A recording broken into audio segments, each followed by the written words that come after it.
dear students, how are you? I am Sudarshan Kumar, teach you physics. प्रिय विद्यार्थियों, आशा करते हैं और भगवान से यही प्रार्थना करते हैं कि आप कुशल मंगल होंगे। और इसी के साथ हमारा जो लेक्चर सेकंड है, यूनिट नंबर सेकंड काइनेमेटिक्स का चैप्टर हमारा फर्स्ट है। ये हमारा रहेगा बेटा यूनिफॉर्म मोशन। और इसमें आज जो हम इस लेक्चर के अंदर बात करने जा रहे हैं वो हमारे पास रहेगा concept of A point mass object frame of reference और 1 डायमेंशन मोशन, 2 डायमेंशन और 3 डायमेंशन मोशन। तो इम्पोर्टेंट है। तो आप देखिए, सबसे पहले हम डिस्कस करेंगे concept of A point mass object. Point mass object होता है क्या? देखो, कोई भी मेरे पास ऑब्जेक्ट है, वो अदर जो हमारे पास जिसके साथ रिलेटिव हम टर्म्स कर रहे हैं उसके कंपेरिजन वो वेरी वेरी क्या हो, स्मॉल हो। उस ऑब्जेक्ट की लेंथ हो वेरी वेरी स्मॉल हो as compare to its distance, तो उसको हम पॉइंट मास ऑब्जेक्ट कहेंगे। तो देखिए, an object can be considered as a point object. हम किसी भी ऑब्जेक्ट को पॉइंट ऑब्जेक्ट कब कंसीडर करेंगे? If during motions in a given time, दिए हुए टाइम इंटरवल के अंदर आपका मोशन रहेगा, ठीक है, its cover distance much greater than its own size.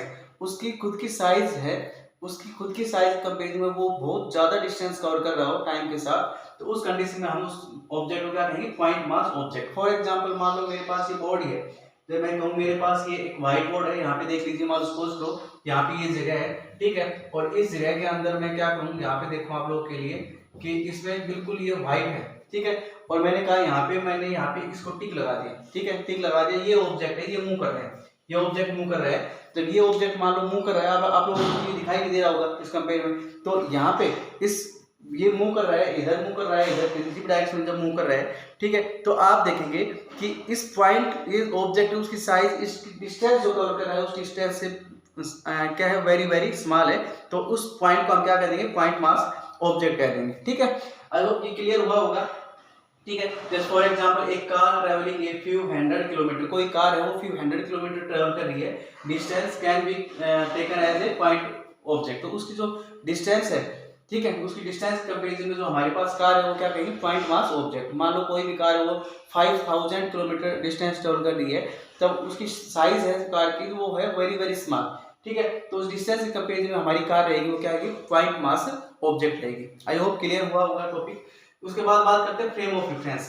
Frame of reference क्या होता है? देखिए, the frame of reference is a system of coordinate. हमारे पास देखो, हम डिस्कस करेंगे कोऑर्डिनेट सिस्टम की बात करें तो हमारे पास 3 कोऑर्डिनेट सिस्टम रहेंगे, एक्स वाई जेड, ठीक है, attached to an observer having a clock with him. और हमारे पास इसी टाइम के साथ हम अटैच कर रहे हैं, हमारे पास क्लॉक है, ऑब्जर्वर है, उसके पास क्लॉक है, तो वो क्या देख रहा है? With respect to which the observer can be describe position. जब ऑब्जेक्ट है वो पोजीशन को डिस्क्राइब कर रहा है, डिस्प्लेसमेंट को डिस्क्राइब कर रहा है, एक्सीलरेशन को डिस्क्राइब कर रहा है, ठीक है, मूविंग ऑब्जेक्ट के, क्योंकि ऑब्जेक्ट मूव कर रहा है, हम टाइम को नोट कर रहे हैं, ठीक है। टाइम के साथ अगर हम पोजीशन, डिस्टेंस, या हमारे पास देखें पोजीशन, डिस्टेंस, डिस्प्लेसमेंट और एक्सीलरेशन को क्या कर रहे हैं? डिस्क्राइब कर रहे हैं, तो उस सिस्टम को हम क्या कहेंगे?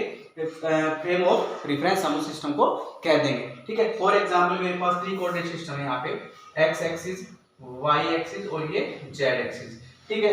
X Y Z 3 coordinate system है। यहाँ पे ऑब्जर्वर है, ठीक है, यहाँ पे ऑब्जर्वर है, और यहाँ पे देखेंगे कि मैंने यहाँ पे कोई पॉइंट नोट किया, यहाँ पे हम देख रहे हैं कि इस ऑब्जर्वर से यहाँ पे डिस्टेंस, यहाँ पे इसकी पोजीशन क्या है, इस पॉइंट की पोजीशन क्या है, पी पॉइंट पोजीशन ले लिया, इसकी पोजीशन क्या है, तो हम देखेंगे एक्स और वाई, ठीक है। तो यहाँ से हम इसको जब रेफरेंस कर रहे हैं, ये ओरिजिन हमारे, इस ओरिजिन से हम इस पॉइंट को रेफरेंस कर रहे हैं, या हम देख रहे हैं डिस्प्लेसमेंट कितना कर रहा है, या मूव करवा रहे हैं इसको पी से क्यू की तरफ मूव करवा रहे हैं, ठीक है। तो कितना पोजीशन हमारे पास हो रहा है, यहाँ पे ऑब्जर्वर उसके पास क्या है, यहाँ पे टाइम का इंपॉर्टेंट रोल रहेगा, ठीक है। तो वो पोजीशन डिस्क्राइब करे, डिस्प्लेसमेंट या एक्सीलरेशन जो डिस्क्राइब कर रहा है, तो उस पॉइंट को हम क्या कहेंगे? Point of reference. मान लो सपोज करो मेरे पास यहाँ पे एक मार्कर पेन है, ये मेरा हैंड है, ये मार्कर पेन है, ठीक है। अब ये हैंड है, मैं इसको क्या कर रहा हूँ? हैंड से इस मार्कर पेन को मूव करवा रहा हूँ, इधर मूव करवाऊंगा, इधर मूव करवा रहा हूँ, तो इसका मतलब ये मेरा क्या है? रेफरेंस पॉइंट है।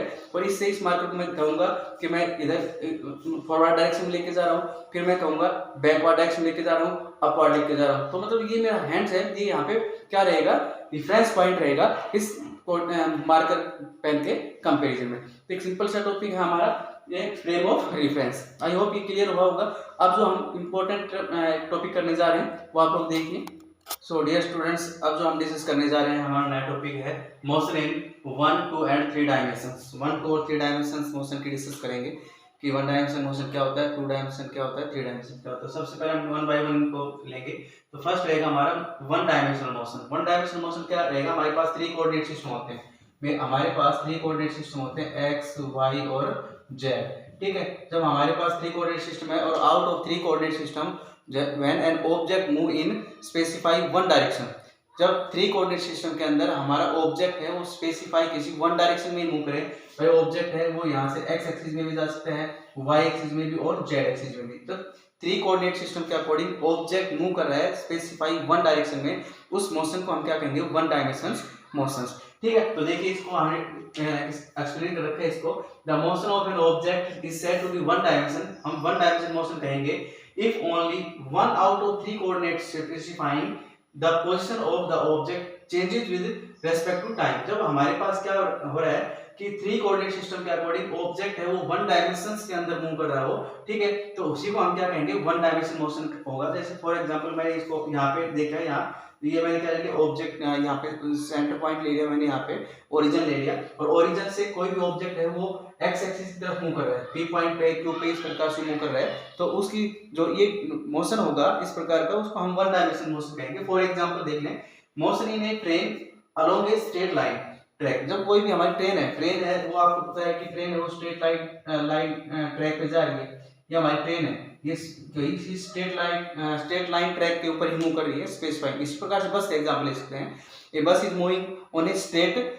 रोड। जब बस है हमारी वो मूव कर रही है तो स्ट्रेट रोड के अंदर, तो हमारे पास उसको भी हम क्या कहेंगे, वन डायमेंशन मोशन का। A man is working along a straight या नैरो रोड, ठीक है, तो a man working on A level या नैरो रोड, लेवल और नैरो रोड के ऊपर कोई मैन है स्ट्रेट पाथ से वॉक कर रहा है, तो वो भी आपका एग्जांपल किसका रहेगा, वन डायमेंशन मोशन का एग्जांपल रहेगा। ठीक है, इसी प्रकार से हम टू और थ्री डायमेंशन मोशन देखेंगे। सो डियर स्टूडेंट, हमने क्या करना है, यहाँ पे हम यहाँ टू डायमेंशन मोशन देखेंगे, तो यहीं पे हम बता देते हैं आप लोगों को, टू डायमेंशन मोशन के अंदर क्या कहेंगे, the motion of an object is said to be one की बजाय यहाँ क्या कर देंगे, two dimension motion if only two, यहाँ पे जहाँ पे वन है वहाँ पे if only two out of three coordinates specifying the position of the object changes with respect to time. ठीक है, जैसे हमने यहाँ पे देखा कि मेरे पास यहाँ पे कोई ऑब्जेक्ट है, ये पी पॉइंट के ऊपर है, ठीक है, वो पी पॉइंट के ऊपर है, तो हम देखेंगे मूव कर रहा है, एक्स एक्सिस में भी इसकी पोजीशन है और वाई एक्सिस के अंदर भी, तो ये आपकी पोजीशन रहेगी वाई और ये रहेगी एक्स एक्सिस। तो जब out of three coordinate system के अंदर ऑब्जेक्ट है उसकी पोजीशन यहाँ पे क्या हो, टू डायमेंशंस में हो या टू कोऑर्डिनेट सिस्टम के अंदर हो, थ्री आउट ऑफ थ्री के अंदर, उसको हम क्या कहेंगे, two dimensional motion. For example हम देख लें, insect crawling over the floor, तो देखिए इंसेक्ट क्राउलिंग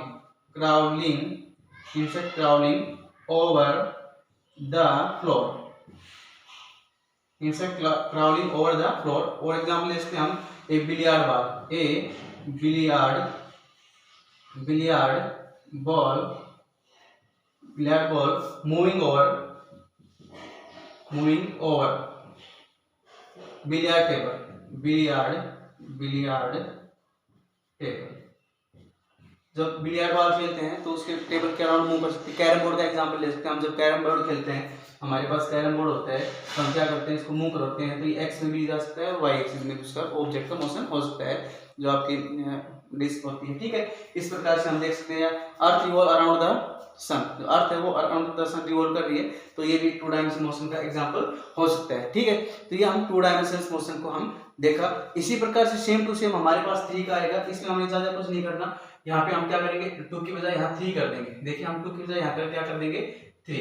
ठीक है, तो थ्री नंबर ये हमारा थ्री डायमेंशन